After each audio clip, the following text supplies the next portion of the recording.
Good morning, good afternoon, and good evening, depending where you're watching me from. I see the your brother, Ebonyi TV, Onya Menuga, Nwagwata Omunebecha. Because we family one guy, Onyu Doga Chibouru, Anambra State. Onye biana, onye post more than asem, okay, me post nka, you also can post, Akwabu one onye Ebonyi State, he may post nka. That's why you check and better you. One man at times I didn't remember for that day. You watch I can say post here, one steady can post here. Eventually you could hear here also, but we are sorry for what happened. The one on your thought, owner, everyone here didn't nails on why the way man on your loss on where would depend on anyway. I'm very, very sorry for what's happening. But on a wood, I see what of no one on them can yam men. That on you dog at yam men, no mistake. Because according to guess you, although the money feminine, you know, no generation, a way by able. We don't know if you are considered by email or harassment. When I came to was here, I'm not a support of it. So I'm gonna for the other way mother, and those who wake up with Ife. I think I'm going to for the other on your body here. When I went dinner take is here personal. If I may, it face you, Mary, for our case, me, Benine. On a dim with a main take here, it was only on a TV mail or a involved. Like on our won't follow now, Nigeria make content, or we in our content. If I didn't mail about Facebook, you know, we fetch Gamma, you know, we forget me, you put a follow the number with your mother here. Or would you make for your parent be mail or the Nuku? If I get we out, then we'll follow on the Ebonyi State. Not the Ebonyi State alone. Some content creators, and I mean for that before, so before watch God in video.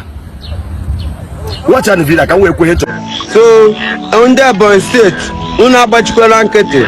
Makobu no buru onye nka, onwere eme ga-abu echi. Una bachira nkete na-emega intimidate ka ọ dị na at least anyị agbagotego ndị Ebonyi State abụrụgo mmadụ. Onye ọbụla pụta, onye mekwene na ọ gbasara ya. Ime na ọ gbasara gị echi, ọ bụkwa side gị, anyị ga-emekwa na ọ gbasara gị. Mana ime na ọ gbasara kịta ejika aka ọnụ, intimidation a na-eme ndị Ebonyi State na ha nwụrụ mmadụ na anyị bụ taus na anyị bụ nke abụrụ nke a na-aya ihe ọnụ eme nke a ha ncha akwụsị. Akwụna watch gị okwu a this boy kwuru ebe ọ dị mma. Okwu onye a kwuru ebe a o kwesịrị ekwesị. Ọ dịzie ka asị na Anambra State na-achụ Ebonyi State ka ihe anyị na-anọchiri mmadụ fọ. Ihe niile dị ịpụta mee biznes gị nwe onye a na-anọchiri na ndị nwere onye na-emebi ụdị mistake ya. Mma akpọ ihe a as special discharge for my own understanding. Onwe bụ onye ọ na-emebi. But if you say that's Anambra State in a take, for what? Can you not know? I must tell you this. What? That is it. 3 of my workers, they been now. 3 of my workers win Ebonyi State. Ofonye wonye ikwo, ofonye we onye izango, ofonye wonye kaya na kwembo keza fanke ha. Onye izi ka ogene. They are working on my office. Okay, because Odeka Anambra na achụ mo Anambra na edunu eweti onye a ụdị onye nwere ya ọrụ ọrụ n'office. The setting ndị PM ofu enime PM abụka nwere ofu enime ahụ onye Ebonyi State. So unu ekwuzina okwu aka ọ na-adị person I don't like it. Unye ifu ihe dị njọ ikwu na ihe adị njọ. Ahụrụ iwe ezi na-ekwu Anambra State niile onye nke mfu na-eme video na-akpọ Governor of Ebonyi State take action. Ka ihe ịchọ ka ome. Ọkọ kpọrọ ndị amị bie maka ha na Soludo n'ọgụ ka ihe ụyọ iji akpọpụ so ọwụ na ịnọ ihe dịka kogi kịta ọwụ na onwe ihe mere na kogi na ndị kogi ndị ji bịa na shọpụ gị na goro ahịa egwe na ahịa 20,000 asị gị mba na 10,000 ka ahịa ego esi amba na idere 10,000 atibe gị ihe na shọpụ gị were ahịa nkwụ na ahịa ego 10,000 ị na-achọ ịgwa m na ọwụ n'ụdị ihe mere na shọpụ gị kpọọ gọvanọ of Ebonyi State ka ọkwa gọvanọ of that steeti ihe mere ka ihe akpọ gọvanọ of Ebonyi State si abịa lụrụ ọgụ kucha dị na ya na-eme mmadụ dọkịta na-akpọ gọvanọ n'onwe ka ị na-achọ ka ha na Soludo nwee problem ife mere na-emego ka ihe mere ya